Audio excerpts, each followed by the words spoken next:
دوستای عزیز، در ارتباط به مقدمی حدیث، ما قبلا شرف علم حدیث، مقام و جایگاهش را بیان کردیم که قرآن کلام الله و اسلام بدون حدیث پیامبر، بدون گفته ها و اعمال پیامبر نمیتونیم ما شما درک کنیم.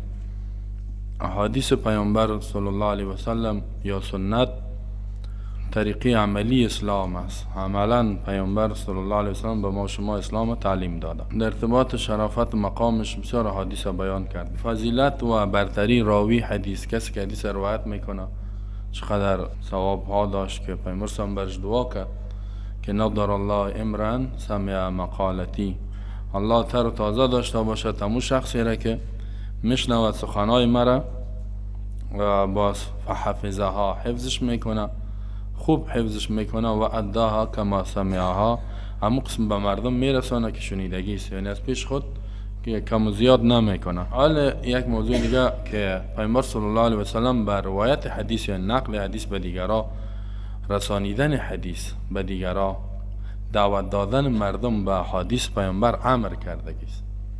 این را بیان میکنیم. و دو موضوعی که حس السلف، یعنی صحابه و تابعین چقدر مردم ترغیب میدادن به حدیث، او را امی دو موضوع را انشاءالله باز دیگر روز در خود کتاب و کتاب برتان مشخص کردیم که بلوغ المرام، بازم او را بگیرین.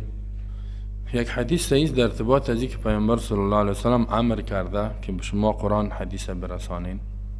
امام احمد و امام بخاری حدیث قوی ترمذی و غیره روایت میکنن از عبدالله بن عمرو بن عاص رضی الله عنهما قال قال رسول الله صلی الله علیه وسلم بلغوا عني ولو آیة وحدثوا عن بني اسرائیل ولا حرج ومن كذب علي متعمدا فليتبوأ مقعده من النار. عبدالله بن عمرو بن عاص میگه که این خودش بسیار حدیث نوشته میکرد و حتی نوشته میکرد، حفظ میکرد. میگه رسول الله صلی الله علیه وسلم فرمود که بلغو برسانین، تبلیغ کنین ای مسلمانان. امر کرد و این امر بر وجوب است، واجب است، فرض است.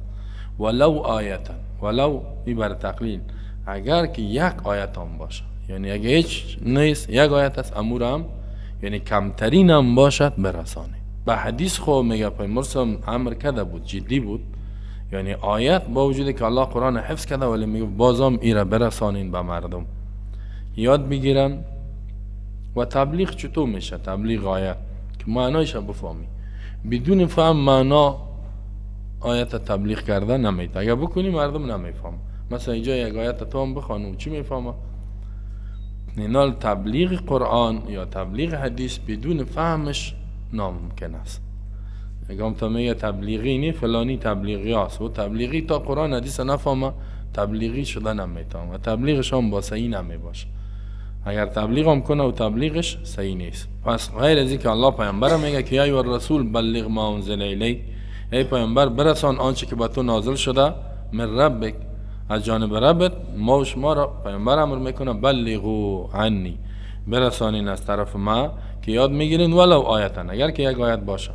و حدثوا عن بنی اسرائیل، بیان بکنین سخن از اقوال اولاد یعقوب یعنی یهودی‌ها را، ولا حرج یعنی دی گناه نیست، به شرطی که بفهمین که این میگه اسرائیلی است و این مخالف دی دروغ نیست. این را بفهمی که دروغ نیست. اگر فهمیدی که دروغ از یقینی بیان نکن، اگر نفهمیدی که دروغ نیست، اصل نیست، بیان کنی گپی نیست. و گپای بنی اسرائیل که است، اسرائیلیات که میگن، اون نقل از او نه گپی را که ما از اونا میشنویم نه تصدیق میشه نه رد. اگر قرآن ردش کرده بود یا حدیث صحیح او رد میشه، اگر نکرده بود نه تصدیق میکنیم نه رد، به خاطر که اونا دست خورده و تحریف شدگی است. اما پیامبر صلی گفت که اگر واقعات از اونا بیان کنین گناه نداره. و من کذب علی متعمدا، اینا رو سعی کنین. خب از آیتا این فهمیده میشه که حدیث هم برسانین. ما گفتیم به خاطر که این جملهش میگه که هر کسی کذب دروغ گفت علی به بالای ما متعمدا قصدن یعنی یک گپی را ما نگفتیم، میفهمه که این حدیث نیست، او را گفت، حدیث جور کرد، از پیش خود جور کرد. فلیتبوأ مقعده من النار، جور بکنه انسان جای خود را داتش، یعنی جهت میده آتشی میره مگر اینکه توبه بکنه و دیگه. از این چی فهمیده میشه که حدیث بیان کنین اما دروغ نگوین. کدام حدیثی را که پیامبر نگفته اشکده باشی که او را نگویی که حدیث است.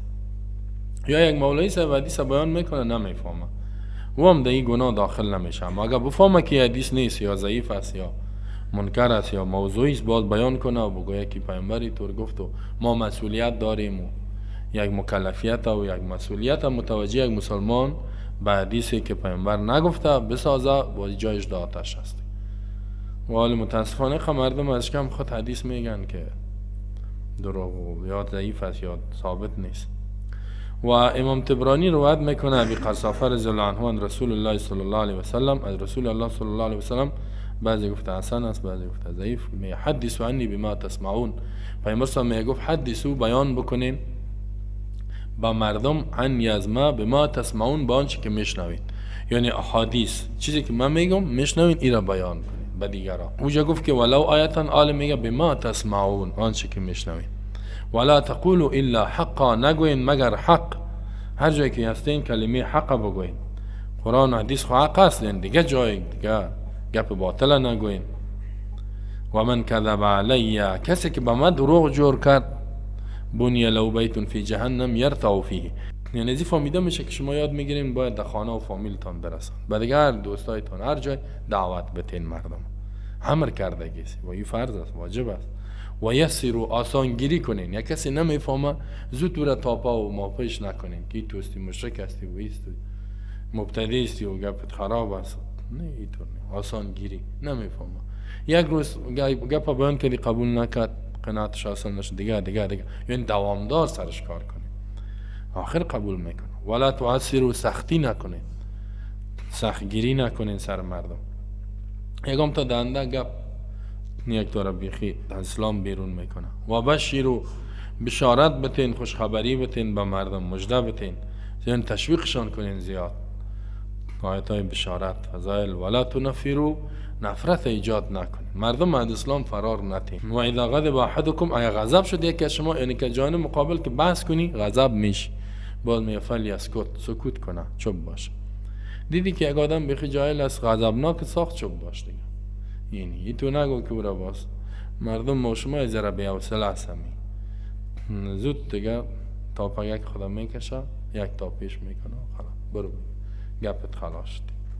و روى الترمذي عن ابي هريره رضي الله عنه عن رسول الله صلى الله عليه وسلم تعلموا الفرائض القرآن وعلموا الناس فاني مقبوض.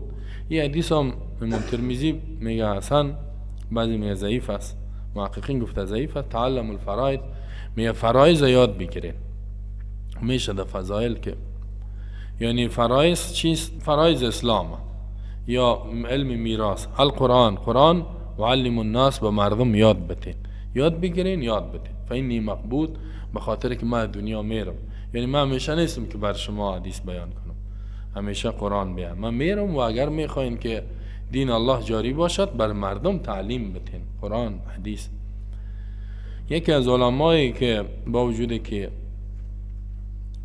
نه جمله عارفین است، یعنی عارف است، شعرانی نام داره، این میگه که در کتابت حدیث نوشتنش و اسمایش بر مردم، همین صوفیام که بود دو نوع بودن، یکی حدیث میخواندن بیان میکنن، قرآن حدیث، اگر که مردم او را مثلا چی میگفت، عارف میگفت، صوفی میگفت.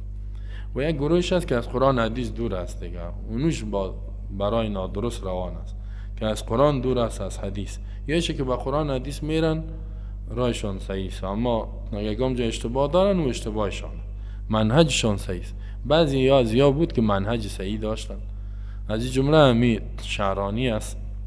این میگه که در کتابت حدیث اسمایش بر مردم رسانیدن، شنواندنش بسیار فواید است، یعنی فایده های زیادی است. از اون جمله میگه عدم اندراس ادلت شریعه، یکی کمی دلایل شریعت از بین نمیره. قرآن بیان کرده میری، احادیث ای از بین نمیره. اگر تنها فقه بیان کرده رفتی، یعنی آنچه که از قرآن حدیث فهمیده میشه، قرآن حدیث ماندی، دلایل اسلام از بین مردم گم میشه، مردم نمیفهمه که قرآن چی میگه. یکی میگه. دوم، چرا فإن الناس لو جهلوا ادلته میگه اگر مردم جاهل شوند، کل مرد دلایل جملتاً در مجموع والعیاذ بالله لربما عجزوا، بسیار وقت میگه عاجز میشن ان نصرت شریعت من خصمهم، و از اینکه شریعت الله را، دین الله را، قانونش نصرت کنن، کمک کنن در جانب مناظر و کسی که در مقابلشان است، کسی که دعوا میکنه، بحث میکنه. یعنی کسی که با تو بحث میکنه با زور نمیتونی که شکست بدی اگر دلیلش نفهم. اگر بگوی فقه تو میگه و میگه ما گپ فقه قبول ندارم، گپ الله را بگو. اسلام خب منبعش قرآن حدیث است، گپ اسلام را بگو. و دیگه قولشان میگه که این وجدنا آباءنا علی ذلک لا یکفی، این خودش میگه که ما پدرای خدا بمی، یعنی علمای ما بمی را رفته، ای کفایت نمیکنه. علمای ما فهمیدن نه، مثلا بگویم ائمه مجتهدین قرآن حدیث فهمیدن، با ما همون کفایت میکنه. با ما ضرور نیست که ما قرآن حدیث را بفهمیم، ما باید فقه از اونا را بفهمیم، فهم از اونا را بفهمیم، فهم علما مجتهدین را بفهمیم. نه مثلا بگویم که امام ابو حنیفه رحمه الله، امام مالک، شافعی، احمد ابن حنبل، اینی 4 اماما و دیگه امام مجتهدین، گپای از یاره که ما بفهمیم همی با ما کفایت میکنه. نه میگه این صحیح نیست. و ماذا یضر الفقیه یکون محدثا، میگه چی ضرر میرسانه به فقیه که محدث باشه، یعنی حدیث بیان کنه. یعرف ادله کل باب من ابواب الفقه، دلایل هر باب از ابواب فقه بفهمه. این چی است؟ ولی بعضیا مخالف میگه پس نه می قرآن حدیث نخوان، جاهل هستن. خب اگه عالم هم باشه جاهل است، در ظاهر عالم باشه جاهل است. و دیگه فایدهش چیست؟ یکی که دلیل شریعت از بین نمیره، دوم تجدید و صلات و تسلیم. همیشه میگه انسان صلات میگه و سلام تقدیم میکنه و پیامبر نه. هر وقت که گفتیم که قال رسول الله صلی الله علیه و سلم، هم صلات میگیم هم سلام میگیم، تجدید صلات بر رسول الله صلی الله علیه و در هر حدیث، در هر حدیث. و همین قسم تجدید و ترضی و ترحم علی صحابه و تابعین، یعنی رضی الله عنهم بر صحابه میگیم یا رضی الله عنه، و رحمه الله بر تابعین میگیم. از روات الى وقت نهاز، یعنی از اون وقتی پیامبر سم که رحمه الله و رضی الله عنه تابع الحال، الله از راضی شود. رضی الله عنه چی معنی؟ الله از راضی شود. میلیون ها مسلمان بر یک صحابه بگوید الله راضی میشه از پیشش. یک راوی حدیث سعی کنیم که حالا میلیارد ها مسلمان مور رضی الله عنه میگه و میگه و میگه، این کلش دعاست. رضی الله عنه چی معنی؟ الله از راضی شود. رحمه الله، یا الله تو بالا از رحم بکن، این کلش دعاست. دیگه فایدهش چیست میگه؟ و اعظم فایدهش فوز به دعایه لمن بلغ کلامه من امتی الى امتی، میگه کامیابی دعای پیامبر. انسان میتونه که دعای پیامبر نصیبش شود، زیرا پیامبر سام به کسایی که حدیث بیان میکنن دعا کرده برش که نضر الله امرا سمع مقالتی فوعاها و اداها کما سمعها. تر و تازه داشته باشد الله همون شخصی را که میشنوه سخن مرا، یعنی احادیث میشنوه، میاد در درس میشینه، در درس حدیث میشینه، فوعاها باز حفظش میکنه، و فاداها کما سمعها باز ادا میکنه، به دیگه کس میرسانه، دیگه مسلمان قسمی که شنیده، یعنی در دعای پیامبر داخل میشه. این فایدهش، یعنی این میگه که و دعا مقبول بلا شک، دعای پیامبر مقبول است بدون شک.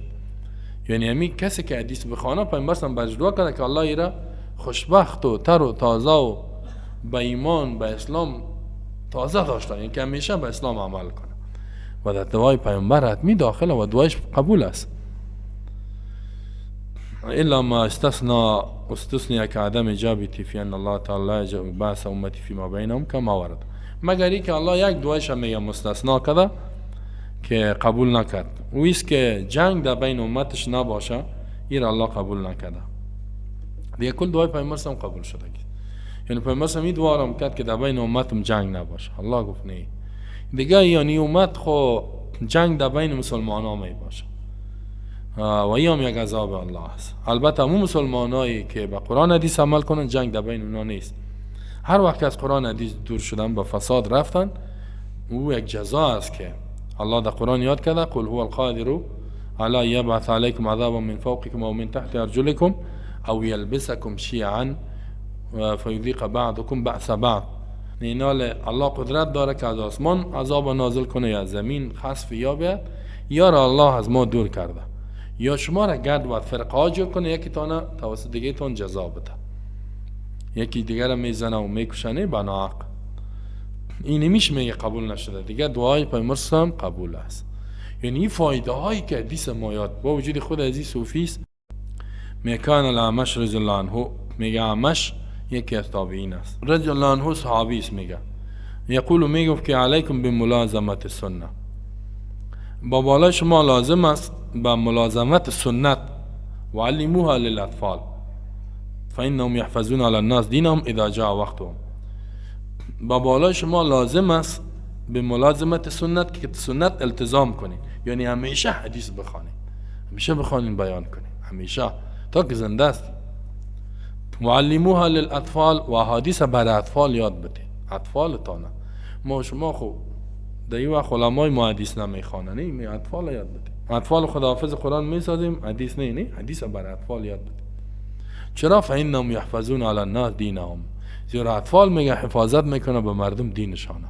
یعنی قرآن یاد گرفتن، حدیث دین حفاظت از دیگه، حفظ کردن. نه اذا جاء وقتهم، وقتی که وقتشان میگه بیاین یا کلان شون، بالغ شون، دین اسلام حفاظت میشه. اولادت قرآن و حدیث یاد بده، قرآن حفظ کنه، حدیث حفظ کنه. و کان وکی رحمه الله یقول، وکی یکی از محدثین است، این می فرمود که تابعی است، علیکم باتباع ائمه المجتهدین و المحدثین، میگه لازم است با بالای شما با تابعداری ائمه، امامای مجتهدین، محدثین. کسی که امام است در دین مجتهد است. مجتهد ای که از کلیات اسلام، قرآن حدیث، جزئیات بیرون میکنه، علمش بسیار بالا. و محدث است، حدیث پیامبر اسلام یاد کرده، حفظ کرده، با مردم بیان میکنه. تابعداری از یارا کنین. چرا؟ فانهم یکتبون ما لهم و ما علیهم، زیرا یا نوشته میکنن آنچه که به نفعشان است و به ضررشان است. یعنی محدثین اینطور نیست که اونها حدیث به ضررش باشه و رو نوشته نکنن، هر اگر به ضررش آمد نوشتهش میکنه، اگر به نفعش آمد. بخلاف اهل الاهواء و الرأی، بخلاف اهل خواهشات رأی، کسی که رأی خواهش کم گم میزنه، یعنی به وحی رجوع نمیکنه. این تو کسا سابق هم بود، این در قرن 2 اهل رأی پیدا شد. فانهم لا یکتبون قط ما علیهم، میگه اونا هیچ وقت همون چیزی که به ضررشان است نوشته نمیکنن، نمیگن. واقعا محدث که با تقوا هیچ وقت چیزی را پنهان نمیکنه. این میال من خودم بسیار آیات احادیث بخلاف عمل ما باشد و بعضی اعمال ما را رد کنه، او را نمیمانم، بیان میکنم، یا خودم او را انجام داده نتانم نسبت مشکلات یا هر گپی که باشه، ولی او را میگم به خاطر میم دیگه کس پیدا میشه که توانایی داره با او عمل کنه. ما باید، یعنی این تو نیست که چیزی که به نفعش، یکم تا میگه که مولای صاحبان چی که به نفعشان باشه میگن، نه نباشه. نه او مولویه که محدث نباشه، اهل قرآن نباشه، عالم قرآن و حدیث نباشه، او همینطور هست در بینشان. اگر که در بین اوم خوب خراب داره، اما کسی که اهل حدیث قرآن باشه، حسن عامل باشه، هیچ وقت ترک نمیکنه، علم پنهان نمیکنه. کان شعبی و عبدالرحمن ابن مهدی، امام شعبی یا مفسر محدث است، عبدالرحمن ابن مهدی میگه یزجران کل من رأیاه یتدین بالرأی، میگه زجر میدادن، یعنی دور میکردن، تقبیح میکردن هر کسی را میدیدن که دین داری میکرد برای به نظر فلانی عالم اینطور گفت بدون دلیل. یعنی رأی چی را میگه که بدون دلیل گپ میزنی و تابعداری از یک چیز بدون دلیل میکنی، اینی را میگه. کسایی که به عقل زیاد توجه میکنن، به وحی یعنی میگه وارا زجر میدادن، منع میکنن، شدید منشان میکن، تقبیحشان میکن. و ینشدانه میگه ای تو یک از جمله گپای مهم خدانه در تحت نظم بیان میکردن، میگفتن دین النبی محمد اخبار نعم المطیة للفتى الآثار. دین نبی محمد اخبار است، یعنی دین پیامبر چیز؟ خبر هاست، یعنی قرآن است، حدیث است. اخبار جمع خبر، خبر حدیث میگه، وحی است، یعنی ازش کم خود پیامبر گپ نمیزد، نه و ما ینطق عن الهوى ان هو الا وحی یوحى. پیامبر از خواهشات خود گپ نمیزنه، گپش نیست مگر آن چیزی است که برش وحی میشه. وقتی که پیامبر همیشه از وحی میگفت، شما چرا از شکم خود گپ میزنین؟ نه، گپ وحی را نمیگین. دین نبی محمد اخبار نعم المطیت، و بهترین سفر است بر یک جوان الاثار. آثار یعنی جمع اثر، آنچه که از پیامبر نقل شده. با مولا ترغبن عن الحدیث و اهله فالرأی لیل و الحدیث نهار. رغبت نکنی، اعراض نکن، روی نگردان از حدیث پیامبر و اهلش. کسی که اهل حدیث است یاد میگیره، عمل میکنه، از یاد دور نشو از اهل حدیث. چرا؟ فالرأی لیل، زیرا رأی و نظر که است شب است، تاریکی است. و الحدیث نهار، حدیث که است روز است. یعنی حدیث به منزله روز، روشن است. رأی که تاریکی است. هست حق دو است، نه هیچ بپال پیدا نمیشه. حالا بسیاری میگن فلانی خان اینطور گفت، دلیلش چیست؟ ویشه دیگه نمیفهمیم ما. اگر بگوی حدیثی طور میگن، نه خوب هم یک چیز نمیفهمن. حالا بگویم گپ ازی خب مخالف حدیثه، گپ ازی مخالف گپ پیامبره. خیلی چه کار است دیگه که علم کلان خود این تو کارام میکنن. خب اینجاست که در تاریکی ها میمانی. حدیث مثل روز واری روشن. و کان مجاهد یقول لاصحابی، مجاهد ابن جبر هم مفسر هم محدث، شاگرد عبدالله ابن عباس، میگفت برای اصحاب خود، شاگردایش، لا تكتبوا عني كل ما افتیتو، نوشته نکنین از من هر چیزی را که من فتوا میتم. کل ما افتیتو به، هر چیزی را که من فتوا میتم نوشته نکنین. اینطور میگم. چرا؟ و انما یکتب الحدیث، نوشته که میشه حدیث میشه که از پیامبر است. چرا؟ ولعل كل شيء افتیتکم به اليوم ارجع عنه غدا، میگه شاید که هر چیزی که من امروز فتوا بدم صبح رجوع کنم. یعنی امروز من یک فتوا میتم، دلیلش به من معلوم نیست یا اجتهاد کردم و صبح روز معلوم شد که اجتهاد من غلط بود، من رجوع میکنم. و این تو نشته کردی یک چیز غلط او را نشر میکنی، کل او را دین گفته عمل میکنن، حتی نمیمان که فتوایشان نوشته شد. فکر کنید. ولی حدیث یک چیزی است که وحی است و همیشه ثابت است تا روز قیامت و تغییر نمیخوره. و کان ابو عاصم رحمه الله یقول، میگه ابو عاصم رحمه الله که محدثین است، مفسر آمد، میگه اذا تبحر الرجل فی الحدیث کان الناس عنده کالبقر.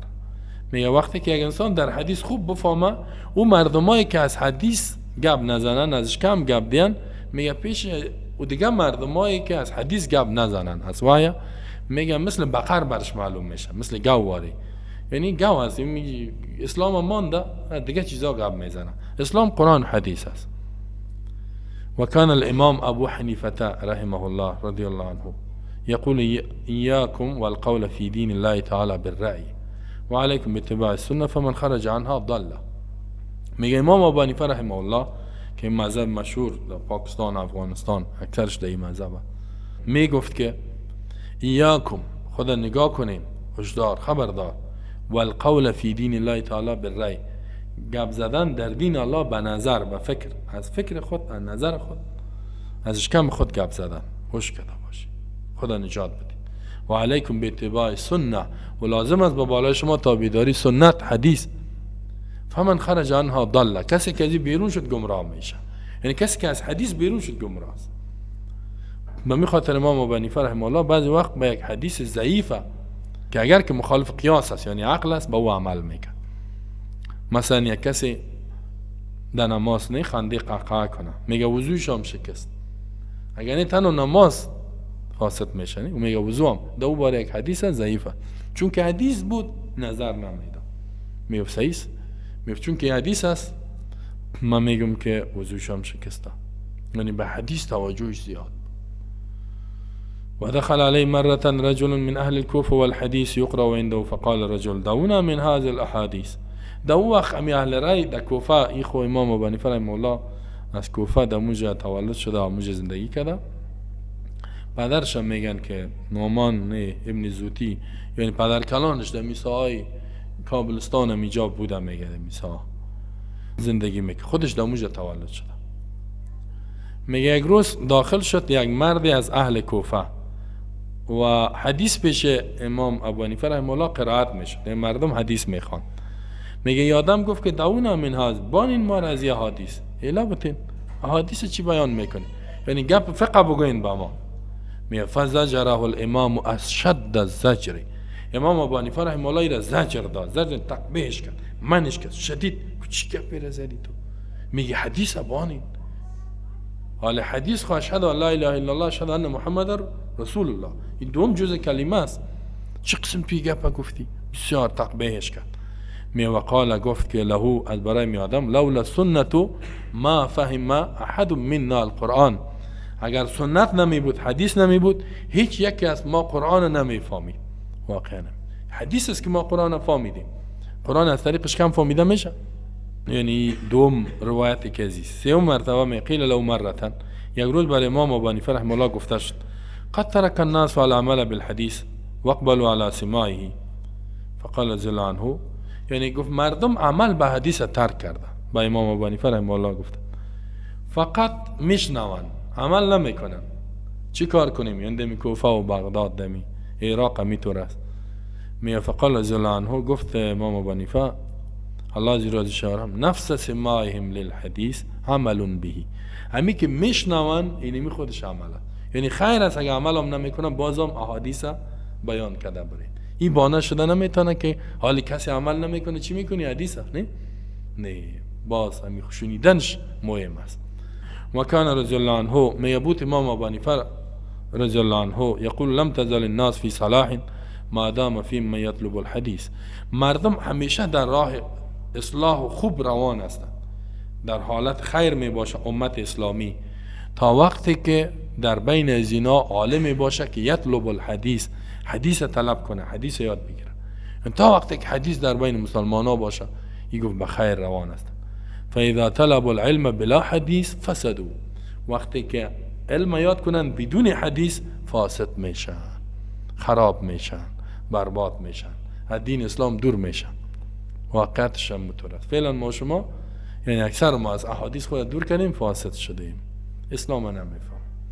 خود امام ابو حنیفه رحمه الله گفت که تا وقتی که حدیث در بین امت باشه اینا قوی می باشن، بخیر می باشن، دشمن سرشان غالب شده نمیده. و کان یقول میبوت امام ابو حنیفه رحمه الله می گفت، این را به خاطر آوردیم که بعضیا به دروغ میگن که ما حنفیستیم، حدیث نمیخوانم یا حنفیست. نه، تو مذهب امام حدیث است. حتی کلانترین فتوای مذهب حنفی کتاب کلان مفتابی که از که کتاب قوی نیست که ابن عابدین یا رد المحتار میگه یا فتاوای شامی، او میگه که وصح عن الامام انه اذا صح الحديث فهو مذهبی. از امام ابو حنیفه رحمه الله به صورت صحیح ثابت است که حدیث صحیح بود و اونم مذهب من، این نظر ما، فتوای ما اونموست، فکر ما اونمو است. دیگه اگر کدام گپ یعنی مخالف حدیث بود تو رو سبانین، گپ ما، فتوای ما، اجتهاد ما.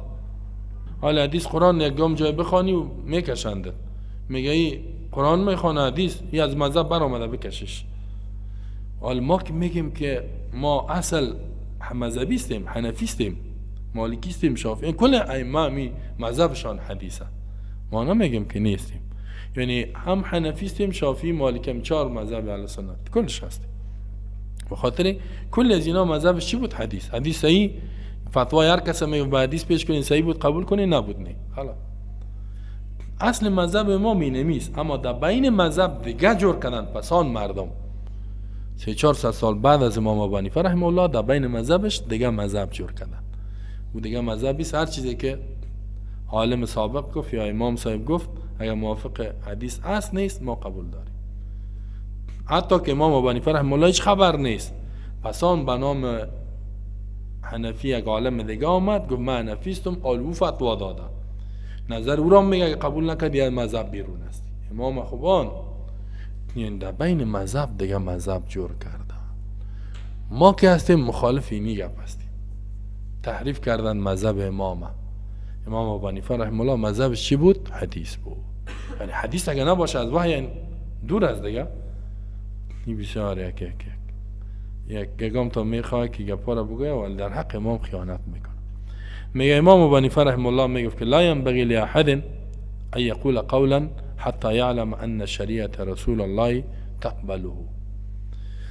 جایز نیست برای هیچ کسی که یک گپی را بگوید تا این که بفهمه شریعت الله شریعت الله رسول الله صلی الله علیه و قبولش داره.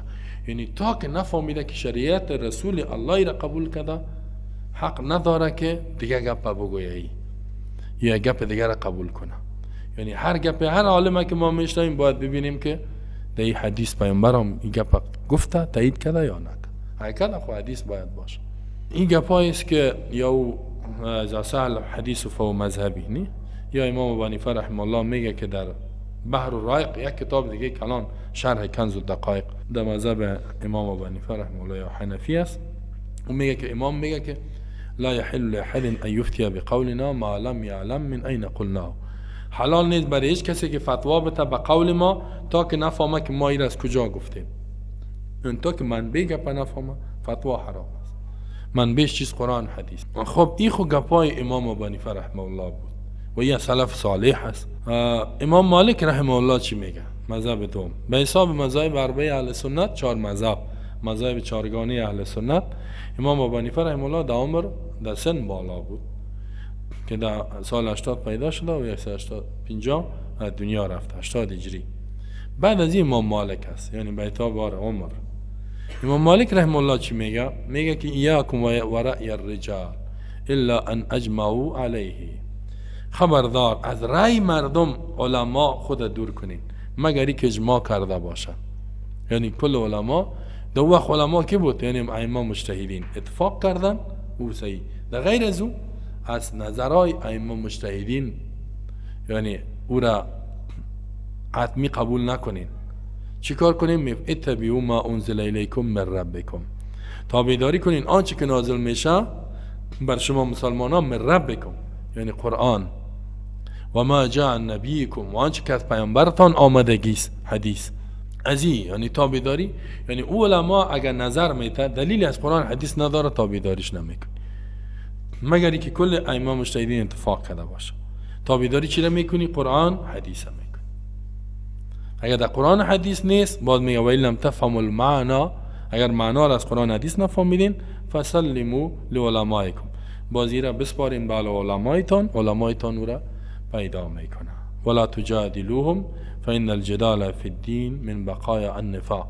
مجادله نکنین با علمایتان زیرا جدال در دین از بقایای نفاق است. یعنی این هم میگه که اصل دین چی است؟ قرآن است، حدیث است. وروى الحاکم والبیهقی عن الامام شافعی، از امام شافعی رحمه الله، نه بعد از امام مالک. امام شافعی رحمه الله حساب عمر و آمدگی است. این هم بسیار عالم. امام مالک رحمه الله خو معطی امام مالک نه حدیث کتاب نوشته کرده، بسیار عام. امام اهل مدینه بود.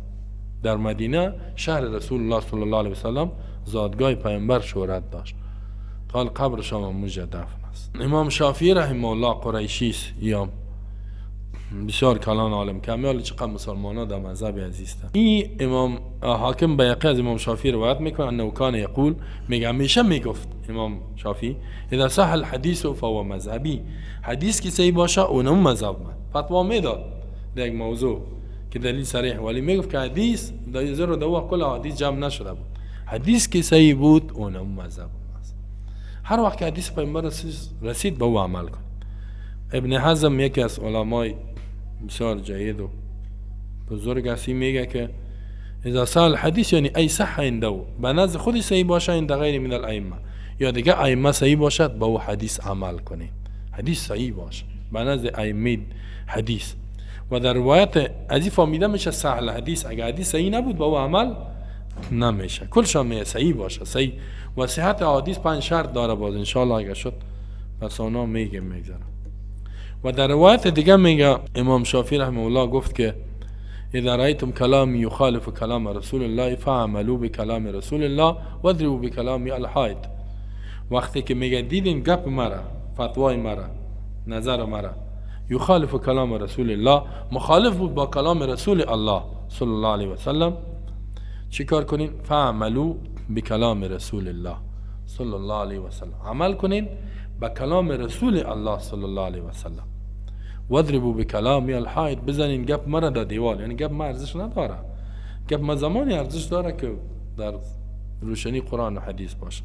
که مخالفش شد دیگه گپ در دیوال دی، زیرا رسول الله خود جز ایمان است، رسول الله، گپ از وحی، گپ ما وحی نیست. و قال مرة للربیع، یک روز می بر ربیع شاگردش گفت که یا ابا اسحاق لا تقلدنی فی کل ما اقول، تقلید مرا نکو در چی که من میگم. تقلید یعنی بدون دلیل تابعداری نکو. وانظر فی ذلک لنفسک فانه دین، میدهی فکر بکو در نفست، زیرا دین است. نشه که گپ ما مخالف باشه و تو عمل کن. این در گپای ما فکر کنیم که موافق قرآن حدیث هست. یعنی هر گپی که ما گفتیم نگوین. یعنی اونا مجتهد بود و مجتهد که است، پیامبر میگه که یخطئ و یصیب، هم خطا میکنه هم به حق میرسه و در خطاییش تابعداری حرام است که بفهمی خطا کرده. بر خودش اجر است اما دیگرها ثوابش باید تابعداری کنه. و کان رضی الله عنه اذا توقف فی حدیث یقول لو صح ذلك لقلنا به، میگه بود عادتش امام شافعی الله عز وجل وقتی که در یک حدیث توقف میکرد، یعنی کی صحیح است، یعنی بعد از اون میگفت که لو صح ذلك لقلنا، اگه این صحیح می بود امیر میگفتیم، اما حال ما در صحتش نمیفهم صحیح، یعنی از حدیث وصول نمیشد. و کان یقول اذا ثبت عن النبی شیء لم يحل ترک لشیء ابدا، میگفت همیشه اذا ثبت عن النبی، وقتی که ثابت شد از نبی الله صلی الله علیه و سلم، بی ابی هو و امی، پدر و مادرم فدای ازی شود، بعد از یک شیء یک گپی از پیامبر ثابت شد، لم يحل ترکه، حلال نیست ترک کردن ازی، لشیء، به هیچ چیز دیگه حلال نیست که برای همیشه ای را ترک بکنی، برای هیچ وجه تا روز قیامت ترک کردن نمیشه. یعنی گپی که از پیامبر ثابت است او ترک نمی. گپای ما ائمه مجتهدین ترک میشه، گپ پیامبر ترک شده نمی. و روى البیهقی عن الامام احمد رضی الله عنه. خب بعد از امام شافعی در مذهب اهل سنت کی بسیار امام مشهور، امام احمد ابن حنبل، امیال مردم سعودی عربستان در مذهب عزیزتن، در بسیار جای دیگه هم تابعدارا داره. این میگه که رضی الله عنه که انه کان اذا سئل عن مسئله، میگه امام احمد ابن حنبل بود وقتی که از یک موضوع سوال میشد، گپ دین، یقول میگفت اول احد کلام مع رسول الله صلی الله علیه و سلم، آیا برای کسی هست یک گپی به امرای رسول الله، پیامبر یک گپ گفته باشه با دیگه کس حق داره که نظر بده؟ یعنی هیچ. این سوال انکارن بیان میکرد. مثلا کسی میامد میگفت رسول الله صلی حدیثی تو را شما چی میگن؟ میگه گپ پیامبر باشه دیگه کس حق داره گپ بزنه؟ ما شما یعنی سکن مقام حدیث باید بفهم، جایگاهش از نظر خود امامای دین بفهمیم. حالا میگه پیامبری تو گفتن صحیح، مولوی صاحب فلانی خان چی میگه؟ مفتی صاحب چی میگه؟ دکتر صاحب چی میگه؟ و کان یتبرأ کثیرا من رأی الرجال و یقول لا ترى احدا ينظر في كتاب الرأي غالبا الا وفي قلبه دخل. میگه و کان یتبرأ کثیر، همیشه میگه اعلان براءت و بیزاری میکرد، من رأی الرجال، از نظریات علما، مردم، نظر علما که بدون دلیل بود میشه بعد میگه اوسو پرتویر. و یقول میگفت که لا ترى احدا ينظر في كتاب الرأي غالبا، نمیبینی هیچ کسی را که نظر میکنه در کتاب رأی، کتابا نوشته شده بود دوا رأی من نظریات علما، نمیبینی که کسی در کتابایی که رأی است، یعنی فقط نظر علما بدون دلیل است، سیل بکنه، مطالعه کنه، غالبا اکثر اوقات الا و فی قلبه دخل، مگر در قلبش فساد است. دخل دال و خا زبر داره، اردوش فساد گفته میشه. یعنی کسی که در قلبش فساد باشه، مفسد باشه، او زیادتر پشت گپای رای و فتوا میگرده، فتوای بدون دلیل قرآن و سنت. او کسی که تابعدار وحی باشد، تابعدار پیامبر باشد، هیچ وقت پشت گپای مردم نمیگرد، پشت گپای پیامبر میگرده، یا گپای مو علمایی که گپ پیامبر میگن. و کان ولد عبدالله یقول سألت الامام احمد، اولادش ولدش عالم بود، عبدالله میگه من از امام احمد سوال کردم از پدرم، عن الرجل يكون في بلد لا يجد فيها صاحب حديث لا يعرف صحيحه من سقيمه ولا صاحب رأي فمن يسأل وصاحب رأي فمن يسأل منهما عن ديني. میگه یک کسی آمد میگه گفت که یک انسان در یک شهری است که اونجا عالم نیست مگر اهل حدیثی است، یک عالم حدیث است، حدیث میفهمه اما صحیح و ضعیفش نمیفهمه، یک عالم داریم حدیث میفهمه، نمیفهمه این صحیح است ضعیف محدث است، و یک عالم دیگه داریم که صاحب رأی است، هیچ حدیث نمیفهمه، اما تو فتوا داده میره، نظر خود گفته میره.